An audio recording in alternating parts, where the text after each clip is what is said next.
사의 아침 묵상 2024년 4월 7일 주일 아침입니다.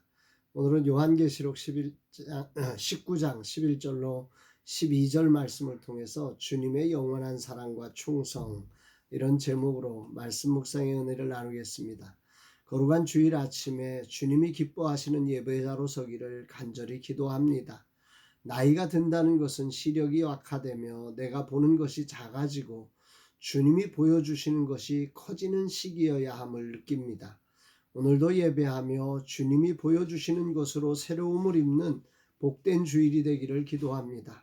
어제 설교 준비하고 선교회를 청소했습니다. 체력이 부족해 바닥에 난 자국을 지우고 청소기를 한번 돌리고는 청소를 마쳤습니다. 걸레로 광이 나도록 닦아야 하는데 주일 사역을 위해 참았습니다. 그리고 한 분을 만나 대화를 나누며 50대 가장의 아픔을 들었습니다. 많은 생각을 해야 했습니다. 왜 사람들이 헌신의 가치를 버리고 버킷리스트를 생각하며 자신만의 삶으로 돌아가야 하는지를 돌아보게 되었습니다.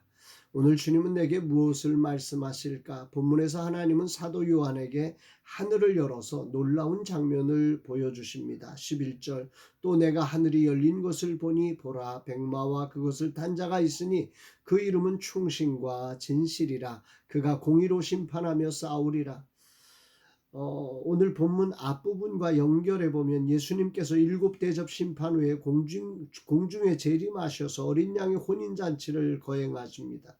그 잔치는 그야말로 할렐루야 찬양과 함성이 넘치는 황홀한 천국잔치가 진행되는 거지요. 그 이후에 본문에서는 하늘을 하나님이 사도 요한에게 다시 열어주시며 백마와 그 탄자를 보게 하십니다.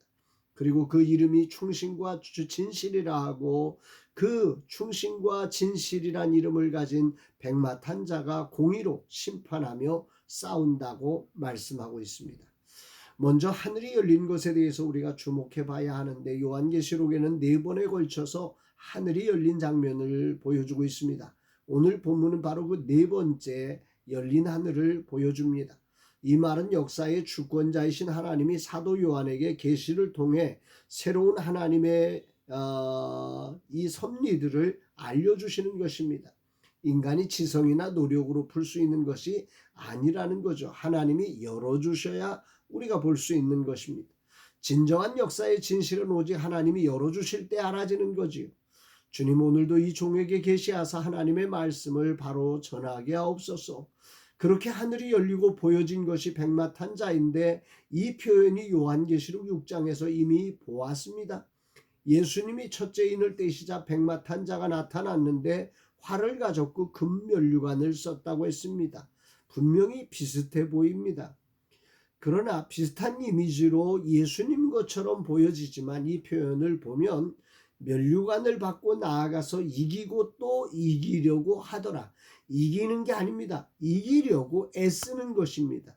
그는 예수님을 모방한 적 그리스도로서 이기려고 애를 쓰지만 절대 이길 수가 없는 존재였습니다. 실제로 첫째인을 뗀 후부터 환란이 시작되었음을 성경은 말씀하고 있어 그가 예수 그리스도가 아니라 적 그리스도임을 분명하게 알게 합니다. 그러나 오늘 본문의 백마를 타고 오셔서 공의로 심판하고 싸우시는 분은 바로 재림하신 예수 그리스도를 말씀하는 거지요. 그분은 불의와 악과 부정을 심판하십니다. 그분은 진리로 심판하시며 충성됨으로 심판하시는 분이십니다. 그러기에 그분의 심판은 공의로우신 것입니다. 재림하신 예수님은 이기려는 싸움이 아니라 공의로운 심판을 이루기 위해서 싸우신다는 사실을 우리는 알아야 하는 것입니다. 여기 싸우더라고 하는 단어가 현재형으로 계속해서 싸우고 계신 모습을 보여주고 있는 것입니다. 예수님은 짠하고 나타나셔서 한번 싸워서 승리하는 게 아니라 계속해서 싸우고 계시는 것입니다. 도대체 우리 주님은 무엇 때문에 그렇게 계속해서 싸우고 계시는가? 능력이 부족해서 그렇게 계속해서 싸워야만 하시는가? 마귀가 너무 강해서 너무 많아서 그렇게 오래도록 싸우고만 계시는 건가? 하나님이 전능하시다는데 왜 한 번의 마귀를 이길 수 없어서 이토록 오래도록 싸우셔야 하는가? 이게 우리의 궁금함입니다. 분명 그런 의미가 아니죠. 왜 그러면 우리 주님은 이렇게 백마를 타고 오셔서 면류관을 쓰시고 공의로 심판하시기 위해서 싸우고 계시는가? 진리와 충성으로 공의로운 심판을 하시는 이유가 뭘까? 그건 바로 우리와 맺은 불변의 언약, 영원한 언약을 이루기 위해서입니다. 우리 찬송가에도 나오지요. 내 주와 맺은 언약은 영불변하시니 그 나라 가기까지는 늘 보호하시네. 주님은 단 한 번에 사단을 이기실 수 있는 분이시지요.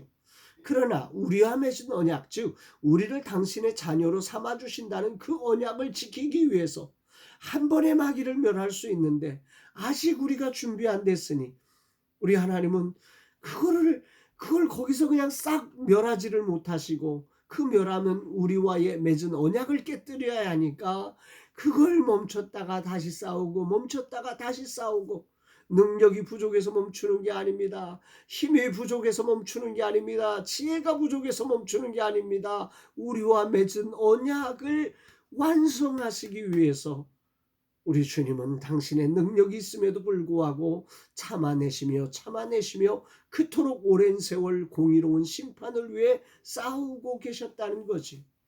즉 우리가 늘 죄책과 사단의 유혹에 흔들리고 있기에 당신의 백성을 정말 당신의 소유로 삼으셔야 했기에 주님은 여전히 우리의 삶에 개입하시며 이 싸움을 싸우셨다는 거지. 십자가에서 죽으시고 부활 승리하신 후 저 하늘에 올라 가만히 계신 게 아니라 성령으로 우리와 함께 하시며 죄에 오염된 우리를 씻어주시고 또 씻어주시며 우리와 맺은 그 언약을 완성하기 위해서 우리 배후에 교묘하게 일하고 있는 악한 마귀의 세력과 우리 주님은 끊임없이 전쟁하고 계셨다는 것입니다. 그런 공의로운 심판의 주님을 좀 더 상세하게 보면 12절에 이렇게 기록되어 있습니다. 그 눈은 불꽃 같고 그 머리에는 많은 관들이 있고 그 또 이름 쓴 것 하나가 있으니 자기밖에 아는 자가 없고 당신의 백성을 잃어버리지 않겠다는 열정으로 눈이 불꽃처럼 불타고 있는 주님을 묵상해 봅니다. 늘 넘어지고 흔들리는 우리를 결코 포기할 수 없어 이글거리는 눈으로 우리를 바라보시고 사단을 향해 싸우시는 것입니다. 단 한 번으로 이기실 수 있는데 우리 때문에 모든 걸 조절하시며 공의로운 심판이 되도록 그 주님이 싸워내시는 모습을 묵상하며 정말 감격을 누리게 됩니다. 머리에 많은 관들이 있고 그렇게 고백하고 있는데 여기 관은 바로 왕관을 의미하는 것입니다. 왕관, 우리 주님은 왕이시니까. 그런데 이 왕관이 하나가 아니라 많은 관이라고 합니다. 왜 그럴까요? 우리가 앞에 보았던 것처럼 이 짐승들 관을 쓰였던 이 짐승들이 머리가 7이고 7개의 관을 쓰고 있는데 그들을 물리치고 그들의 7개의 관들을 다 빼앗아 승리의 면류관으로 이제 우리 하나님의 왕관 그 관을 우리 주님의 머리에 써서 저기에 많은 관들이 있다고 표현하고 있는 거지요. 그리고 그 이름은 그분만이 아신다고 말씀합니다. 오늘 묵상을 여기까지 해야 할 것 같습니다. 나 같은 죄인을 위해 끝날까지 공의로운 심판의 싸움을 싸우심으로 나와 맺은 언약을 지켜내시는 주님을 찬양합니다. 주님의 승리를 믿고 성도가 일어서기만 하면 되는데 늘 흔들리는 우리 때문에 주님은 이토록 오랜 세월 심판을 보려하시고 이 싸움을 싸우시고 계심이 큰 울림과 감동을 주는 아침입니다. 주님, 이 종이 당신의 사랑에 감격합니다. 나 같은 자와 맺은 언약을 이토록 소중히 여겨주시는 주님을 신뢰하고 저도 이제 더 이상 사단에게 지지 않고 믿음으로 일어나 싸우는 자 되겠습니다. 주님 감사드립니다. 고백합니다.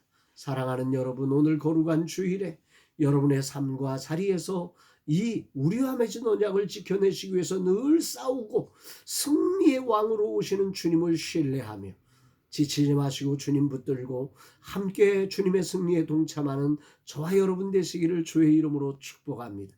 사랑합니다, 여러분.